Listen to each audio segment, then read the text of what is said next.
అందరికీ శనార్థులు దిల్దార్ వార్తలకి స్వాగతం. బాగా మాట్లాడతావు నువ్వు. నీకోసం ఎవరన్నా ప్రాణమిష్టలు ఉన్నారా? మాట సాయం చేసేటోళ్ళు పైసా సాయం చేసేటోళ్ళు ఉన్నారు గాని ప్రాణం ఎవరిస్తారా? ఓ మరెందుకు హెచ్చులు మాట్లాడతావు? మరి నీకోసం ప్రాణం ఇచ్చేటోళ్ళు ఉన్నారా? ఉన్నారు. 1 2 3 ముగ్గురు ఉన్నారు. అబ్బో ఎవలో వాళ్ళు? మేకా కోడి షేపా? అవ్వ ఏదో మనుషులే ప్రాణం ఇచ్చినట్టు బిల్డప్ కొట్టినవుగా కౌసుదానా. ఓ ఏమో ఊకే కౌస్ అని అంటావు. అసలు ముక్కలేందే నాకే కాదు మన ముఖ్యమంత్రి కూడా ముద్ద దిగదట తెలుసా? చూడేం చెప్తున్నాడు sir. If I'm a vegetarian, if I get a piece of chicken, so what should I do with that chicken? So I can transfer to my Ramakrishna Rao. It's the other way. He is vegetarian, I'm a non-vegetarian.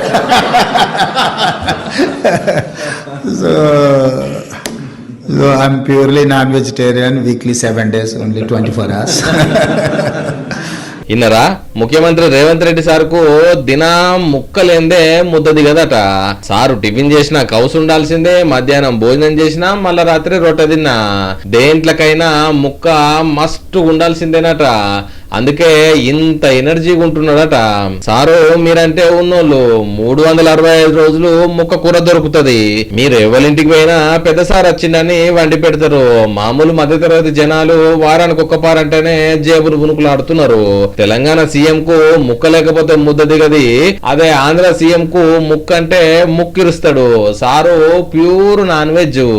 మనకు మనుషులకు average age వచ్చి 120 సంవత్సరాలు, కానీ 40 ఏళ్లలో 120 సంవత్సరాలు తినవలసిన food తినేస్తున్నాం. దానివల్ల అనేక సమస్యలు వస్తున్నాయి. ఏ పండుగ అయినా ఇంత ఖర్చుతోటి పని ఉంటది గాని బోనాల పండుగకైతే ఎంతలుంటే అంతలనే చేసుకుంటారా? వెళ్తే పాశం బువ్వ లేకుంటే తెల్ల బువ్వ, ఇస్తే ఏటపోతూ లేకుంటే తాలింపు కూడా లేకుండా పచ్చి పులుసు. ఊరుగాసే తల్లికి ఉన్నంతలో కొలుసుకుంటారు భక్తులు. పసుపు కుంకుమలు తెస్తే ఆలు అమ్మకు బంగారు వెండి పెట్టినంత మురిసిపోతది. గోల్కొండ నుంచి ఉజ్జయిని దాకా తీరు బోనాలతోటి కొలుసుకుంటున్నారు పట్నం పబ్లిక్. ఇయాల బల్కంపేట ఎల్లమ్మ చూడురి ఏ అవతరణ దర్శనమిస్తున్నదో. బాయిల పుట్టిన బంగారు తల్లి బల్కంపేట ఎల్లమ్మ గుడిని పండ్లు పూలు కూరగాయలు ఆకుకూరలతో అలంకరించిర్రు. నిమ్మకాయల దండలు, మొక్కజొన్నల మాలలు, క్యారెట్ నగలు, క్యాప్సికం హారాలు, క్యాబేజీ కమ్మలు, పొట్లకాయతోటి చెవిపోగులు, అరటిగెలలు, సొరకాయలతోటి పందిళ్లు, తీరొక్క రంగుతోటి తీర్చిదిద్దిన అమ్మవారు శాకంబరదేవి అవతారంలో కొట్టొచ్చినట్టు కానొస్తున్నది. గుడి ప్రాంగణమంతా పచ్చని పంట పొలం లెక్క, కాత ఊసిన తోట లెక్క కళ్ళ నిండా కానొస్తున్నది. కోరిన కోరికలు తీర్చే కొంగు బంగారుగా కొలిచే బల్కంపేట ఎల్లమ్మ గుడికి బార్లు కట్టిరు భక్తజనం.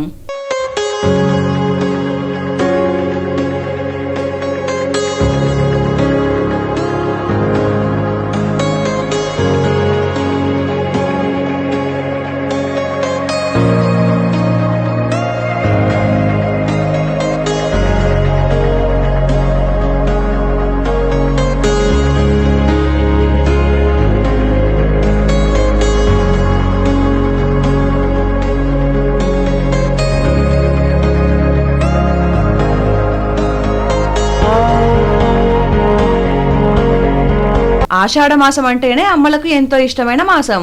అందున అత్యంత ఇష్టంగా మట్టిలో పుట్టిన ఈ పంటలతోటి అలంకారం అంటే అమ్మకు మరింత ఇష్టమట. రైతన్నలు తీసిన ఈ పంటలతోటి ఒలుసుకుంటే వానలు బాగా కురిసి పంటలు బాగా వండుతాయని భక్తులు నమ్ముతారు. శాకంబరి మాత దర్శనం కోసం కదిలిన భక్తులతోటి బల్కంపేట కిటకిటలాడుతున్నది. బల్కంపేట ఎల్లమ్మకు జై అనుకుంటా మారుమోగుతున్నది.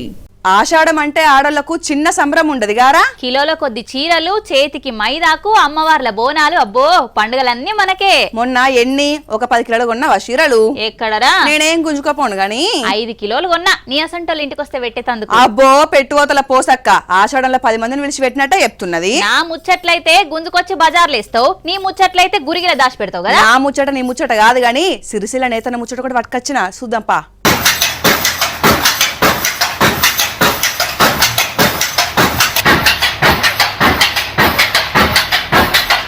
తలుసుకోవాలి గాని సాధించలేనిదంటూ ఏది లేదని చూపెట్టిండు సిరిసిల్ల నేతన్న. 170 నిమిషాలనే చీర నేసిండు, అగ్గిపెట్టల మడత పెట్టిండు వెల్ది హరిప్రసాద్. ఒక్కొక్క చీర నేసేతందుకు 3-4 రోజులు పడుతుంది. అసొంటిది వెనకటి మగ్గం మీదనే ఈ అన్న దగ్గర 3 గంటలనే చీరనే నేసిండు. మనోడి టాలెంట్ చూస్తందుకు సిరిసిల్ల నేతన్నలు పబ్లిక్కే కాదు లింకా బుక్కలు కూడా వచ్చిర్రు.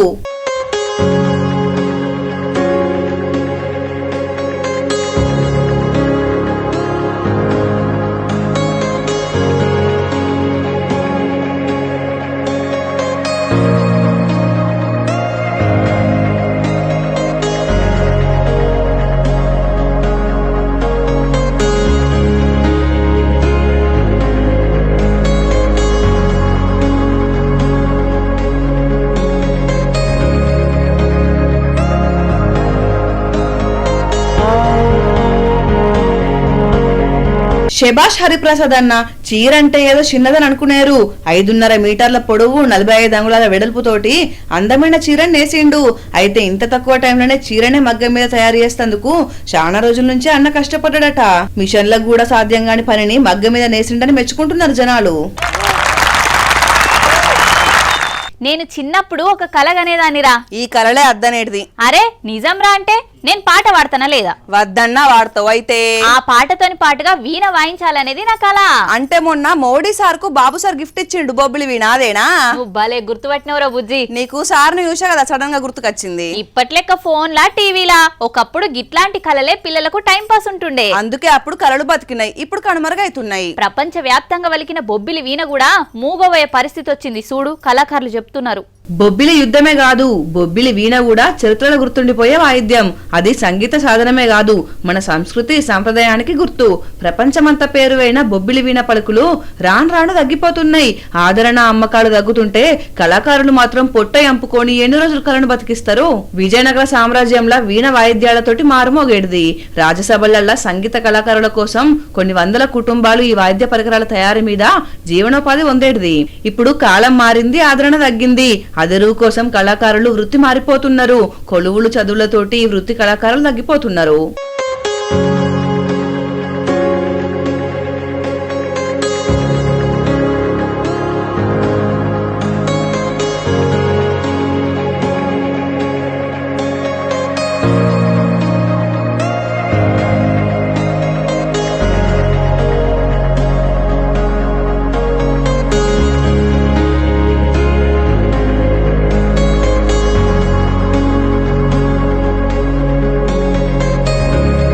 పనస చెట్టుతో తయారయ్యే ఈ బొబ్బిలి వీణ తయారీకి వారాలు పడితే అమ్ముడైతందుకు నెలలు పడుతుంది. చేసేతందుకు చెక్క దొరకదు, చేసినాక మార్కెటింగ్ లేదు.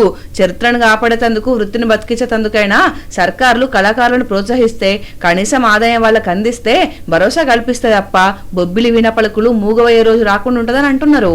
ఏంది సిరమ్మా వార్తలు దెబ్బ చదువు. అంత అర్జెంట్ గా ఏడు కురుకుతున్నావో? వాన పడితే మళ్ళీ ఇక్కడనే చిక్కిపోతా. కరెక్ట్ గా ఆఫీస్ లోకి వెళ్ళి టైంకే పడుతున్నది. వానలు వడాలే మా బాధలు తీరాలని జనమో దిక్కు మొక్కులు పెడుతుంటే నువ్వేమో గుబులు పడుతున్నావు. ఏం బావుడమ్మా యాల పళ్ళ తప్పి వాడు పడితే ఒకటే మొక్కన 2-3 రోజులు పడితే తప్ప భూమి అగడిదిరే పరిస్థితే లేదు. ఏం వెళ్ళినానో ఏమో గాని కాలం జర కన్నెర చేసినట్టే అనిపిస్తున్నది. కరుసీమ కర్నూలు దిక్కు చూడు పో రైతన్న గోసె ఎట్లున్నదో. అయ్యో ఎర్రటి ఎండాకాలం లెక్కనే దుబ్బ కొట్లాడుతున్నాయి శిలకలు. ఇత్తనం పెట్టి 2 నెలలైనా ఇంతవరకు వాన జాడలేక పంటలు లేచి లేవలేక భూమి మీద వాకుతున్నాయి. కొన్ని మొలకలు కూడా వెళ్ళలేదు. లేచిన మొక్కలకు పదును లేక అగడుగాళ్లకు ఆసర లేకుంటే ఏలాడుతున్నాయి. ఇక ఈ పంట వెరిగి పెద్దయి రైతు కష్టం తీరుస్తుందని నమ్మకం లేక చేతులార పంటను దున్నేస్తున్నారు కొందరు రైతులు. కర్నూలు జిల్లాలో ఏ రైతన్నను గదిలిచ్చినా అదే కరువు కష్టాలు ఎలా వస్తున్నారు. ఈ పాటికే 2 నెలల కాలం వెళ్ళిపోయింది. పంట వండకుండా కనీసం పచ్చని గడ్డన్న లేస్తేనే కదా పశువులు బతికేది, పాల దందా నడిచేది. వానల కరువుతోటి ఒక్క వ్యవసాయమే కాదు అన్ని దందాలు అతలకుతలమయ్యేటట్టు కొడుతున్నాయని మొత్తుకుంటున్నారు కర్నూలు రైతులు. చుట్టుపట్టు ప్రాంతాలు చూసి మా దిక్కు కూడా 4 శినుకులు రాల్తాయని కొంతమంది ఇత్తనం పెడుతున్నారు. 4 రోజుల వాన పడితేనే పంట, లేదంటే ఉత్తిదే కథ. ఈ ఏడు మాకు పెట్టుబడి కూడా ఎల్లుడు కష్టమే అని అంటున్నారు. వానదేవుడా వచ్చుడే లేటుకొచ్చినావు, జర అందరికి న్యాయం చేసిపోరాదు. అవును సిరమ్మా, మన చిన్నప్పుడు తినే ఆహారం ఏదైనా భూమిలో వండించేది కదా. ఇప్పుడేమన్నా ఆకాశంలో వండిస్తున్నారా? అన్ని మిషన్లనే చేస్తున్నారు కదా. ఇదేం డౌట్ అనుమానం? నీ అసొంటిదే. బియ్యం ఎక్కడికెళ్ళి వస్తాయనంటే సూపర్ మార్కెట్లకి వెళ్ళి అని అన్నదట. ఏహే అది కాదు, పాలళ్ళకెళ్ళి వచ్చే నెయ్యి మిషన్లు పెట్టి తయారు చేస్తున్నారా లేదా? పాయింటేరో. మిర్చి పంటేసి వండించే కారంలా కలరేసి తయారు చేస్తున్నారా లేదా? అబ్బర బిడ్డో ఇది కూడా నిజమే. బొంబాయి మిఠాయిల బొంబాయి ఉండదు, అల్లం ఎల్లిగడ్డ అల్లం ఉండదు. వామ్మో లేని వార్తలని చెప్తావేంది బుజ్జి నువ్వు? సరే ఇప్పుడు ఆవాలు ఎక్కడికి వస్తాయో చెప్పు. ఇవి మాత్రం ఖచ్చితంగా పంట తీస్తేనే వస్తాయి, కల్తీ చేసే అవకాశమే లేదు. అట్లనా చూడాడు దిక్కు. అమ్మో మీరు ఉష్కను విండి నూనె తీసేటట్టున్నారా దుర్మార్గుల్లారా. ఈడనైనా ఆవాలు చెట్లకు గాస్తాయి, వీళ్ళు మాత్రం మిషన్ల వండిస్తున్నారు పాపాత్ములు. ఇగో ఇదే ఆ కర్మాగారం. బట్టలకేసే డై కలర్లు ఉంటాయి కదా, అవిటితోటి నకిలీ ఆవాలు తయారు చేసి మార్కెట్లకు దోలుతున్నారట. హైదరాబాద్ లా పోలీసులు దాడి చేస్తే దొరికిర్రు. ఏది ఆవాలు ఎట్లా వండిస్తారో చూపెట్టమంటే ఇట్లా ఈ ప్రయోగాలు వాళ్ళ ముంగల్ని చేసి చూపెట్టిర్రు.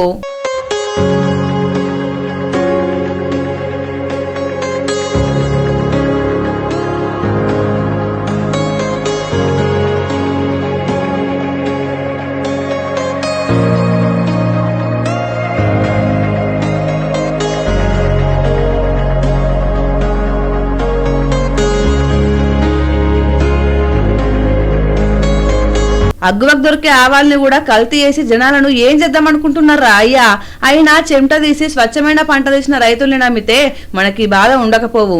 రైతుకు రూపాయి ఎక్కువ ఇయ్యమంటే బేరం ఆడతారు, రోడ్డెక్కి ధర్నాలు చేసినా పంట కొనరు. రైతేడిసిన రాజ్యంలో గిట్లాంటి పంటలే వండుతాయి. మరి అంగట్ల దొరికే అడ్డమైన సరుకులను నోరు మూసుకొని కొని తిని ప్రాణాల మీద తెచ్చుకుంటారు. ఈ కల్తీగాళ్లను ఎట్లా అరికట్టుడు, కల్తీ వస్తువులను ఎట్లా కనిపెట్టుడు?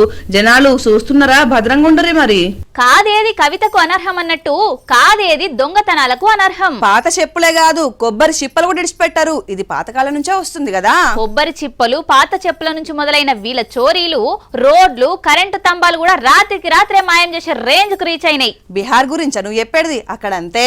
అక్కడ కాదమ్మా, మన తాన కూడా ఇండ్లు దుకాణాలే కాదు, ఏకంగా ఎంతకు తెగించిరో చూడు.